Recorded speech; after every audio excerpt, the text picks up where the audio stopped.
Assalamu alaikum, my dear students. I am your teacher, Sheikh Shakil Ahmed. My today topic is what is atom. मेरा आज का topic जो है वो relate करता है मेरी प्रीवियस वीडियो से, जिसमें मैंने आपको सबसे पहले जो है व्हाट इज़ केमिस्ट्री, उसके बाद मैंने आपको व्हाट इज़ मैटर पढ़ाया, और आज मेरा जो लेक्चर है वो होगा व्हाट इज़ एटम। एटम को जानना इंतहाई इम्पोर्टेंट है, इसका कॉन्सेप्ट रियल कॉन्सेप्ट होना इंतहाई ज़रूरी है। अगर आपको एटम के मुतालिक कुछ नहीं पता तो यू कांट सर्वाइव। इसीलिए आज मेरी जो वीडियो है वो बहुत स्पेशल है, बहुत ख़ास है, क्योंकि मैं बहुत आसान अल्फाजों में आपको एटम के मुतालिक बतलाऊँगा। तो आए देखते हैं कि हमारा जो है वो वाइट बोर्ड जो है वो क्या बतलाता है एटम के मुतालिक। सबसे पहले हम इसकी जो है वो डेफिनेशन पढ़ते हैं। डेफिनेशन हमें बताती है कि matter is made of smallest particle which are known as atom. Second जो है इसकी डेफिनेशन है वो ये है, atom is Greek word which means unbreakable, undivisible. तीसरी इसकी है, it is basic building unit of matter. और इसकी जो है फोर्थ है, atom is so tiny so a human eye is not able to see it as well as an ordinary microscope. Just we can see on atom through scanning tuning microscope. The fifth is the size of an atom is about that is so on. An atom is made of its subatom of proton, neutron and electrons. In the last an atom is naturally electrically neutral. So these are the properties of atom which I explain and read out. यकीनन मेरे को इस बात का sure है कि आपको ये जो डेफिनेशन है, जो इसकी प्रॉपर्टीज़ है, आपको समझ में नहीं आई होगी। अब मैं बहुत सैम्पल वर्ड में बहुत डीपली जाता हूँ, ग्रास रूट पे जाता हूँ, ताकि आपको जो है एटम की जो फैक्चुअल जो फैक्ट है, जो हकीकत है, वो आपके सामने जो है उसको जो है डिस्क्लोज कर सकूं। सबसे पहले जो मैंने पॉइंट पढ़ा, जो प्रॉपर्टीज पढ़ी, वो थी matter is made of smallest particle which are known as atom. तो ये बात आपके जहन में होना चाहिए कि लास्ट टाइम मैंने आपको पढ़ाया था मैटर क्या होता है। मैटर हर वो चीज़ को मैटर कहेंगे जो दो रिक्वायरमेंट को फुलफिल कर रहा हो। नंबर एक, हर वो चीज़ जो वज़न रखती हो, जो मास रखती हो, और सेकंड वो चीज़ जो जगह को घेरती हो। जो भी कोई भी वो चीज़ जो इन दो थिंग्स को फुलफिल करती है, उसको हम जो है वो मैटर का नाम देंगे।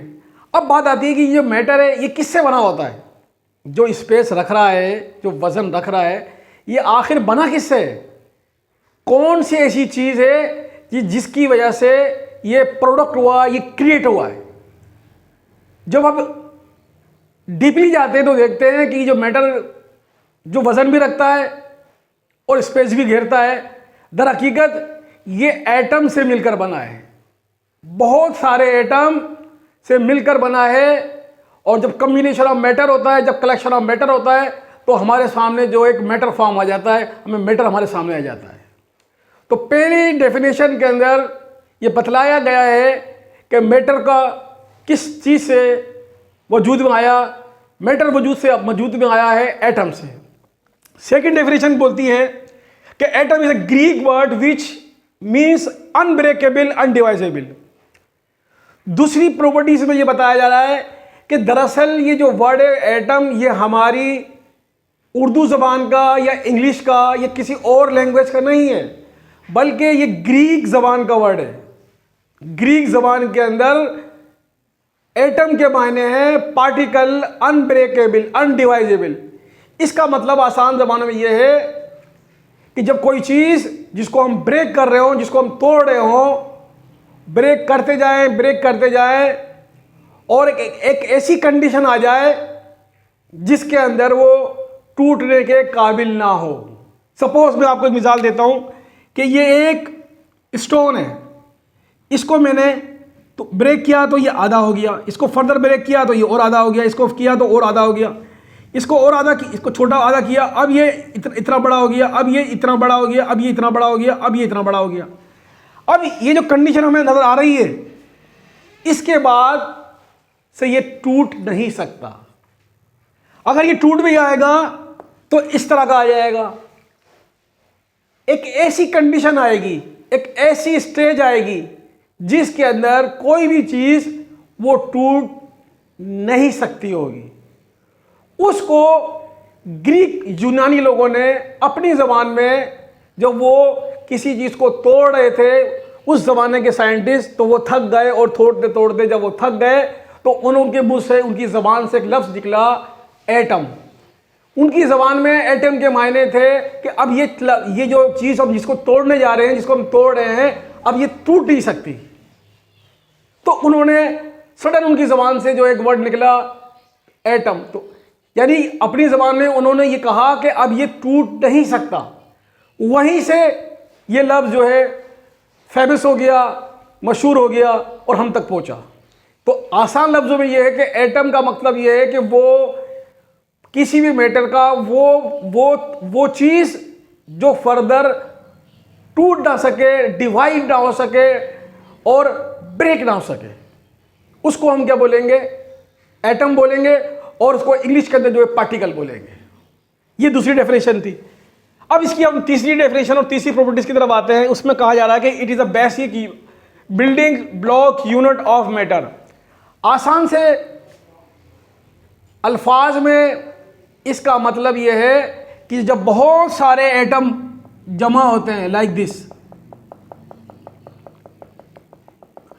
जब बहुत सारे एटम जमा होते हैं तो वो मैटर की शेप इख्तियार कर लेते हैं। आसान लफ्जों में इसका मतलब यह है कि बहुत सारे जो एटम होते हैं जब मिलते हैं तो वो मैटर को तख्लीक करते हैं, क्रिएट करते हैं। मैटर को तख्लीक करने वाला, मैटर को क्रिएट करने वाला, मैटर को बनाने वाला जो असल में जो बिल्डिंग ब्लॉक है, जो यूनिट है, जो इकाई है, वो एटम है। अगर एटम नहीं है तो कोई भी मादा वजूद में आ ही नहीं सकता, और अगर मादा वजूद में नहीं आएगा तो कोई एलिमेंट आ नहीं सकता, और अगर एलिमेंट नहीं आ सकता तो कंपाउंड नहीं आ सकता। तो जो असल जो मनबा है, जो सबसे जो अहम चीज है, वो एटम है। तो एटम के लिए कहा जा रहा है कि एटम जो है किसी भी नॉन लिविंग थिंग के लिए जो है वो सेल की हैसियत रखता है, वो बुनियादी इकाई, बुनियादी यूनिट की हैसियत रखता है। अब हम तीसरी प्रॉपर्टीज की तरफ आते हैं।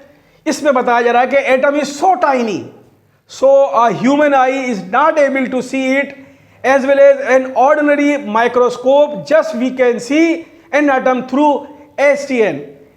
इस लाइन के अंदर यह बतलाया जा रहा है कि एटम जो है बहुत छोटा है। अभी मैंने आपको बताया कि एक ऐसी चीज जो टूट ना सके। लाजमी बात है, जब तक हमारी आंख किसी चीज को तोड़ रही है तो हमें वो दिख रही है। जब वो चीज ब्रेक नहीं हो रही, इट्स मीन्स कि we can't see dead thing, हम उस चीज को देख नहीं सकते। तो इसलिए कहा जा रहा है कि जो एटम जो दिखने में है वो बहुत छोटा होता है, इतना छोटा होता है कि एक इंसानी आंख उसको देख नहीं सकती। इसके बाद मजीद बताया जा रहा है कि वो इतना छोटा होता है कि एक जो है आम जो होती है माइक्रोस्कोप, जो ऑर्डिनरी माइक्रोस्कोप होती है, जो हमारे स्कूल और कॉलेजेस में होती है, अगर हम जिससे हम उसमें जम्स को और अपना एक्सपेरिमेंट कर रहे होते हैं, उस पर यूज कर रहे होते हैं, उससे भी नहीं दिख सकती, तो फिर किससे दिख सकती है? इसको देखने के लिए एक स्पेशल किस्म की जो है माइक्रोस्कोप होती है, जिसका नाम दिया है उन्होंने STN। STN का मतलब है scanning tuning microscope. STN is a very powerful microscope, जिसकी वजह से जो है we are able to see an atom. अब इसकी जो है हम जो है 6 जो है प्रॉपर्टीज की तरफ आते हैं, जिसमें कहा जाता है the size of atom is about 10⁻⁻10। अब हमारे को जो है साइंटिस्ट जो हैं वो इसके जो है उसका साइज क्या होगा, उसकी लेंथ क्या होगी, उसके मुतालिक बताया जा रहा है कि उसकी जो लेंथ होगी वो इतनी छोटी होगी कि 10 की पावर माइनस में होगी, यानी नैनोमीटर्स में होगी। नैनोमीटर का मकसद ये है कि आप अगर हम उसको जो है, अगर हम जो है इस नंबर को अगर खोलते हैं तो वो कुछ इस तरह का बनता है, इतना छोटा होगा। ये वैल्यू माइनस में, पॉजिटिव साइड नहीं है, नेगेटिव साइड है, जीरो की लाइन में ये जो है वैल्यू है, ठीक है। तो इसके अंदर इसकी जो है, इसकी हाइट, इसकी शेप और इसका साइज के मुतालिक बताया जा रहा है। अब हम जो है वो 7 के अंदर पढ़ते हैं, an atom is made of its sub atom of proton, neutron and electron. अब एक इससे आगे की बात की जा रही है, जो हमें इतना छोटा एटम नजर आ रहा है, जो हमें STN से नजर आता है, जिसको काउंट करने के लिए हमें बहुत सारे जीरो का इस्तेमाल करना पड़ता है, जिसको काउंट करने के लिए हमें नैनोमीटर का इस्तेमाल करना पड़ता है, जिसकी जो है यूनिट है वो नैनोमीटर है। उस एटम के लिए बताया जा रहा है कि उस एटम के अंदर भी सब एटम होते हैं, उस एटम के अंदर भी सब एटम होते हैं, जिनके नाम प्रोटॉन, न्यूट्रॉन और इलेक्ट्रॉन होते हैं। न्यूट्रॉन और प्रोटॉन ये किसी भी एटम का जो न्यूक्लियस होता है उसके अंदर इनकी रहाइश होती है, उसके अंदर ये रिजाइड करते हैं, उसके अंदर ये रहते हैं। प्रोटॉन का जो चार्ज होता है वो पॉजिटिव होता है और न्यूट्रॉन का जो चार्ज होता है वो न्यूट्रल होता है, यानी कि ना पॉजिटिव ना नेगेटिव। इसके अलावा एटम के अंदर जो एक और पार्टिकल होता है, एक और एटम होता है, इसको हम सब एटम कहते हैं, उसे बोलते हैं इलेक्ट्रॉन। ये कहाँ होता है? ये एटम के चारों तरफ जो ऑर्बिट्स होते हैं, इस तरीके के जो ऑर्बिट्स होते हैं, ये सपोज एक एटम है, ये न्यूक्लियस है, इसके चारों तरफ जो ऑर्बिट्स होते हैं, इन ऑर्बिट्स के अंदर जो है इलेक्ट्रॉन जो है वो रिवॉल्व कर रहा होता है, इलेक्ट्रॉन रिवॉल्व कर रहा होता है, और जो कि इंतहाई वेटलेस होता है, इंतहाई उसका वेट कम होता है, ठीक। और उस पर जो चार्ज होता है और वो जो जिस पर नेगेटिव चार्ज होता है, ठीक। इसके अलावा हम लास्ट वन जो हमारी जो है जो प्रॉपर्टी एटम के हवाले से वो है N atom is naturally electrically neutral. इस लाइन का मकसद ये है कि जितने भी हमारे सामने एटम होते हैं वो जो है कुदरती तौर पे अल्लाह तबारक व तआला ने इनको न्यूट्रल बनाया है। इसका मतलब ये है कि उनके अंदर करंट नहीं होता। उसकी वजह साइंटिस्ट ने हमें ये बतलाई, उस पर नंबर ऑफ प्रोटॉन और नंबर ऑफ इलेक्ट्रॉन बराबर होते हैं, यानी कि दो चार्ज होते हैं, एक पॉजिटिव और नेगेटिव, दोनों की जो तादाद होती है, जो नंबर होते हैं वो इक्वल होते हैं, इसलिए दोनों एक दूसरे को कैंसिल आउट कर देते हैं, जिसकी वजह से वो न्यूट्रल हो जाते हैं। उम्मीद है मेरा आज का लेक्चर आपको पसंद आया होगा। मैंने कुछ एफर्ट्स किए हैं आपको समझाने के हवाले से।